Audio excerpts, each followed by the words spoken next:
Okay, looks like I am live on both the Facebook page and on YouTube. I'm hoping everyone can hear me. I'm not exactly expecting loads of people to be here, as I didn't tell very many people I was going to do this, but here we are anyway. So I am just gonna crack on. So in the chat on both Facebook and YouTube, you'll find a link to go and download a free guide that I've prepared that goes with this session. I'm going to talk about that as we go. But if you're watching this, whether you're watching this live or whether you're watching a recording later, go and download that guide for me, and then we can talk about that as we go.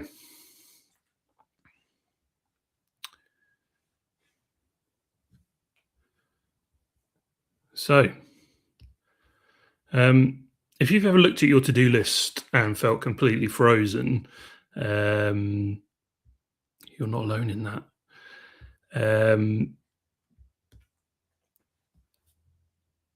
It's not because you didn't care, not because you were lazy.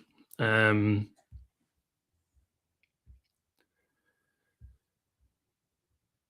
Sorry, having trouble driving the bus as I talk currently. Um, but yeah, not because you didn't care, not because you're lazy, but because something just felt wrong or difficult or heavy or impossible to start. If that's ever happened to you, then this session is absolutely for you. Today, I'm not going to be talking about procrastination in the abstract. I'm going to be diagnosing your procrastination specifically right now. And by the time we're done, hopefully, you're going to have something written down, a real next step that you didn't have before you arrived.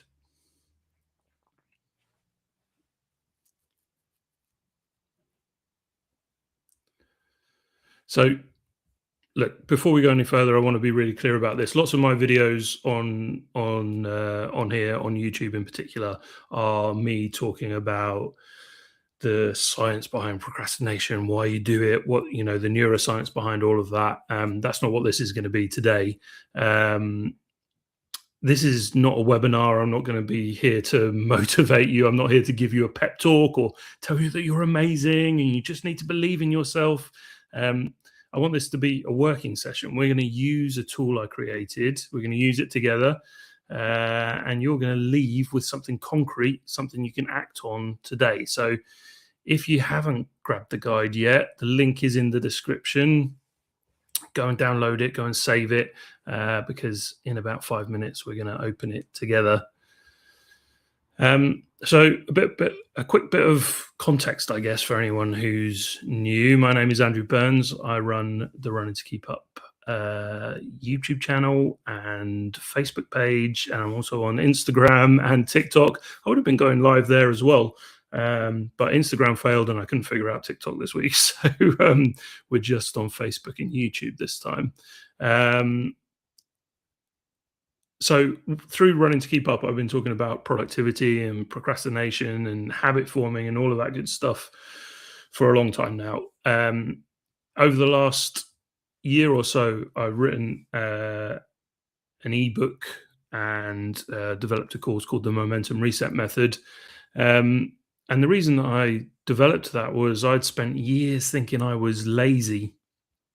I built a business, it failed. I had to go back to my corporate career.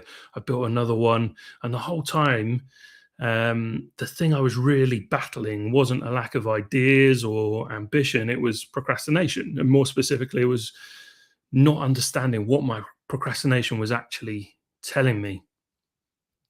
So when I finally cracked that, when I stopped trying to fight the feeling and started reading the feeling, everything changed. And the tool we're using today is the starting point for exactly that shift. Um, all right, let's get into it. So let me show you the guide. I should be able to do that.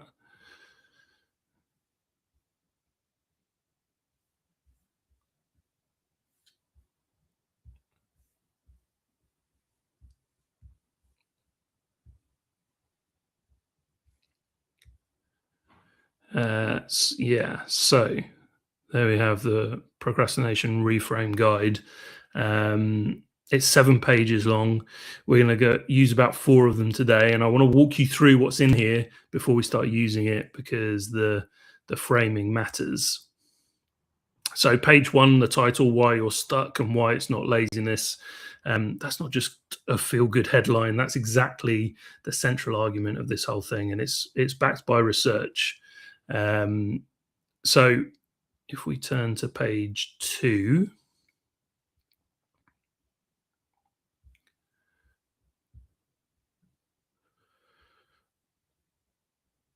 on the screen, or if you're looking at your own version, so you'll see three words there: unclear, overloaded, unsafe.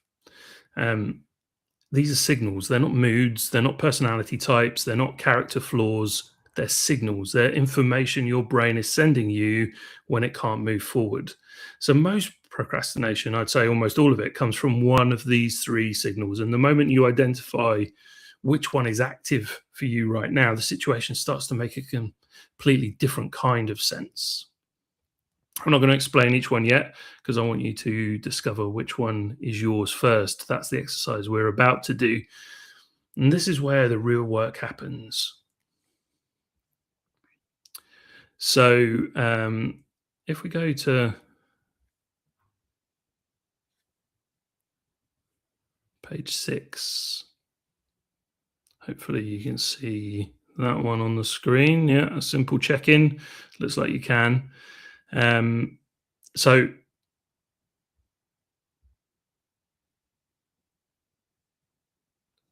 this simple check in is exactly what it sounds like. There's a table here with 3 rows, one for each signal. And I want you to just read through the how it feels column. Don't rush, don't try to analyze it. Just read through and notice which one makes you go, oh, yeah, that's me. So don't try and skip ahead. Don't try to answer all three at once. Just read and notice. I'm going to give you 60 seconds of silence just to read.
Okay. Now, if there was lots of people watching this, I would ask you to drop a number in the chat. So, one, if you're unclear, if the task feels vague, you don't know where to start. Two, if you're overloaded, your brain feels full and heavy and foggy. And type three, if you're feeling unsafe, there's tension, anxiety, something at stake emotionally. So, there's no right or wrong answers. One, two, or three, drop it in the chat. Now, I appreciate that I'm sat here talking to myself right now, but I think even if you're watching a recording of this, still make that determination. Consciously decide which number represents you.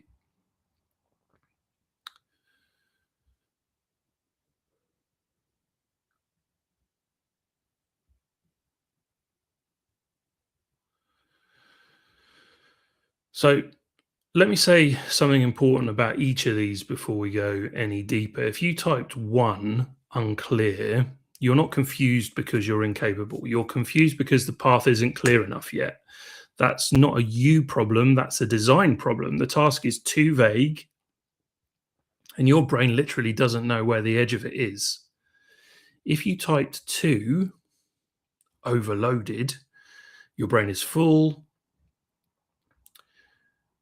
but you're not behind because you're slow or undisciplined. You're behind because you've been carrying too much, too many open loops, too many decisions yet to be made, too many tabs, if you like. That's a bandwidth problem, not a character flaw. And if you typed three, unsafe, this is the one nobody really talks about. You're not scared to start because you're weak. You're hesitating because starting feels like it costs something real. Maybe your reputation, maybe your relationships, maybe it means finding out whether this thing you care about actually works. Much like going live on YouTube and Facebook, even though there's no one watching, you've got to overcome that fear and just get on with it, right? When none of this is avoidance. It's just your nervous system protecting you from perceived threat. It's a signal, and once you can name it, it changes everything.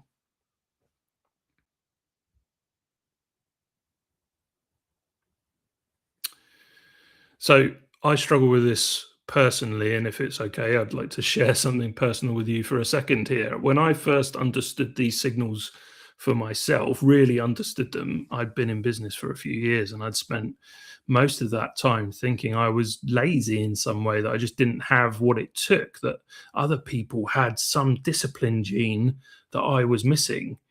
My signal was unsafe because every time I needed to sell, which ironically is what I'm trained to do, what I've done for most of my career. But when I needed to, I froze because selling meant finding out the answer. And if the answer was no, then the story I built about this business being my path to freedom, that was over. Um, but the day I named that, the day I said, this isn't laziness, this is fear of finding out, I stopped fighting it and started working with it. And the difference was immediate. And that's what I want for you today.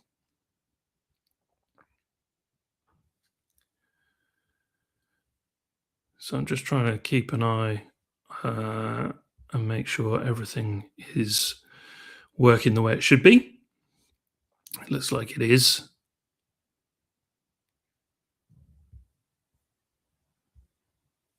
So let's carry on.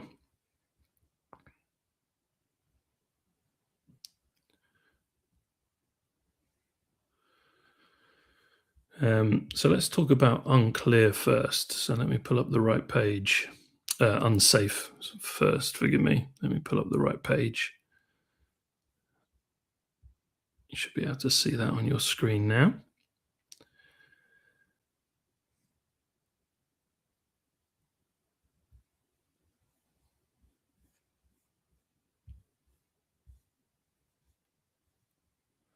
No, I was right the first time, wasn't I? Unclear. Um, so have a look at the examples on page 3 of the guide. These are things like work on my business, sort out my finances, write the report. These tasks feel like tasks. They're on your list. They're real things that need doing, but your brain has no idea what starting actually means. And it's not vagueness about what you want, it's vagueness about what the first action is. And when the brain doesn't know where to start, it does what any sensible system does when given an incomplete instruction, and it stalls. So the fix isn't more motivation in some way. It's more clarity about what starting actually looks like. So here's your implementation task. If unclear is your signal, what I want you to do is write down right now the one thing you're most stuck on, not your whole to-do list, just that one. And then next to it, write down the very first physical action. So, not the whole project, the action, the smallest possible step that would constitute would constitute, is what I'm trying to say, would constitute having started.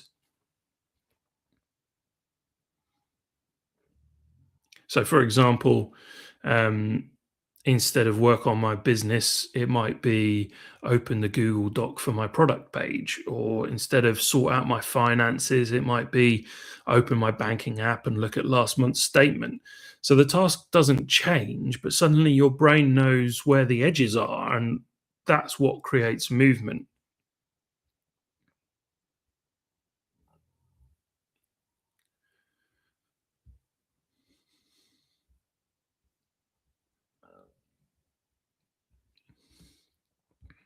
Right.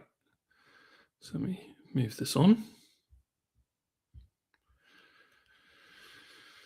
Uh, so we're on overloaded, which is page 4 of the guide. Overloaded is the one that feels like fog. So if you're here, you're probably not stuck on just one thing. You're stuck on everything. The mental weight of all the things you haven't finished, all the decisions you've been putting off, all the things you feel behind on, it adds up. And at a certain point, even a simple task feels impossible because there's no cognitive room left. This isn't laziness, by the way. This is your brain doing exactly what it's supposed to do. It's slowing down to protect a system that's overloaded. So look at page 4, the causes column. Which of those resonates most for you right now? Too many unfinished decisions, too many competing responsibilities, too many things you feel behind on? Decide which of those it is, and then here's your implementation task. If you could only work on one thing this week, just one, what would create the most relief? Not the most impressive result, not the thing that would look best to other people, the one thing that, if it was done, would make everything else feel lighter. Write that down. That's your one thing. Everything else gets parked, not cancelled, parked just for now.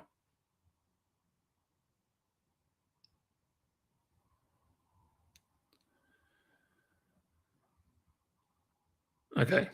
And now we can move on to unsafe. So I think you should be able to see that now.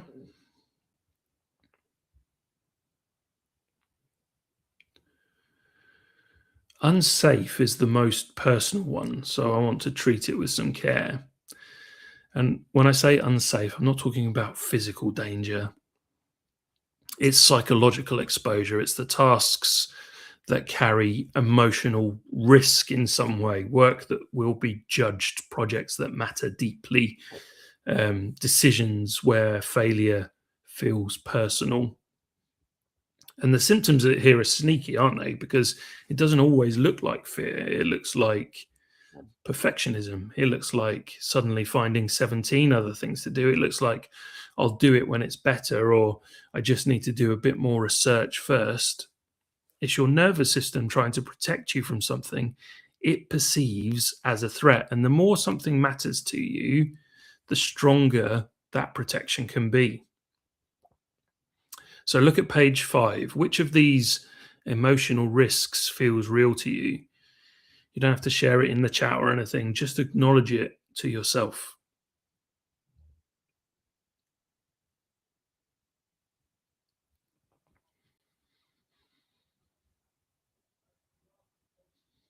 So if unsafe was the cause of procrastination that you picked, here's your implementation task.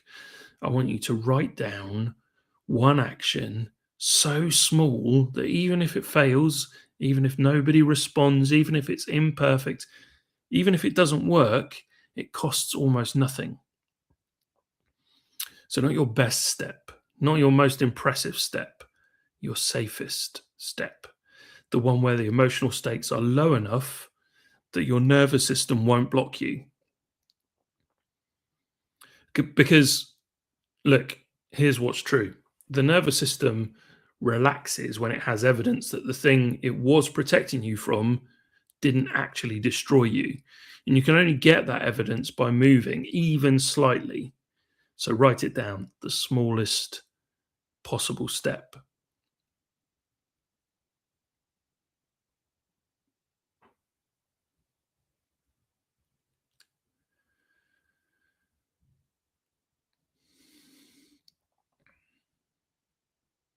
So I hope you found those three ways of looking at procrastination useful. And speaking for myself, I know that there are times when all three of those are true for different things that are going on in my world. So, um,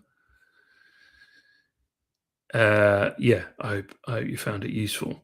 If if it's okay with you, I want to take a moment and just zoom out for a second. What we just did, that's the diagnostic. So you identified your signal, you named what's actually happening, and you wrote down a first step. Now, most people will stop there. They get the insight, they feel better because I expect you already do. You feel better, right? And then a week later, they're back in the same place because insight alone doesn't build momentum. It just gives you a window to act in.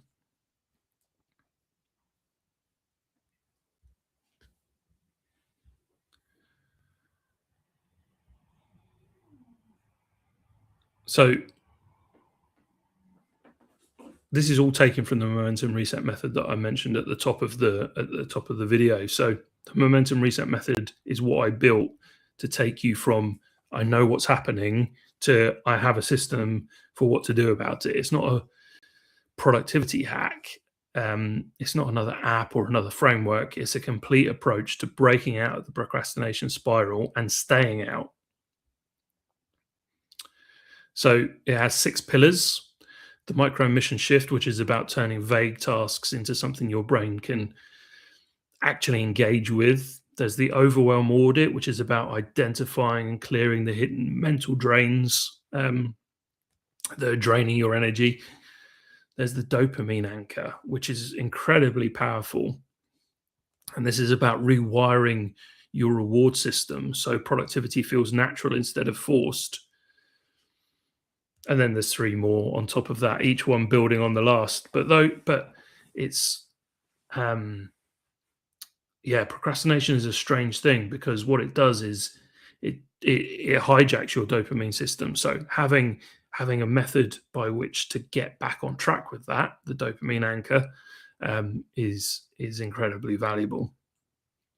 So look, if today gave you something useful, if that signal identification landed, then the full method is the next step. Everything lives at runningtokeepup.co.uk. Have a look. The address is running across the bottom of the screen as well. I know. Um,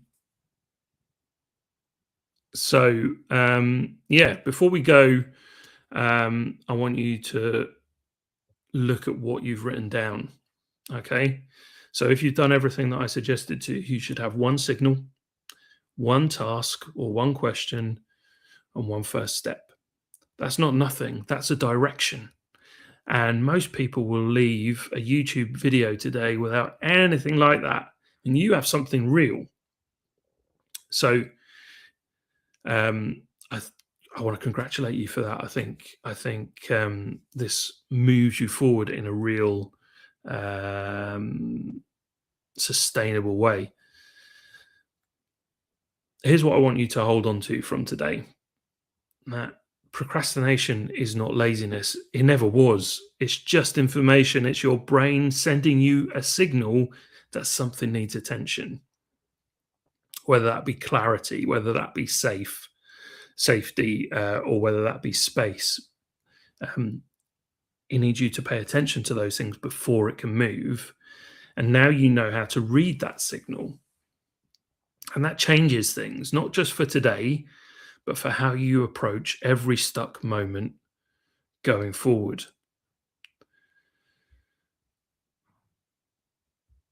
So that's everything I have for you today. I think if you can keep this guide handy, every time you feel stuck, go back to it, look for the signal, look what your brain's trying to tell you about, and find that one first step that's going to drag you out of procrastination. I think that's going to serve you very well.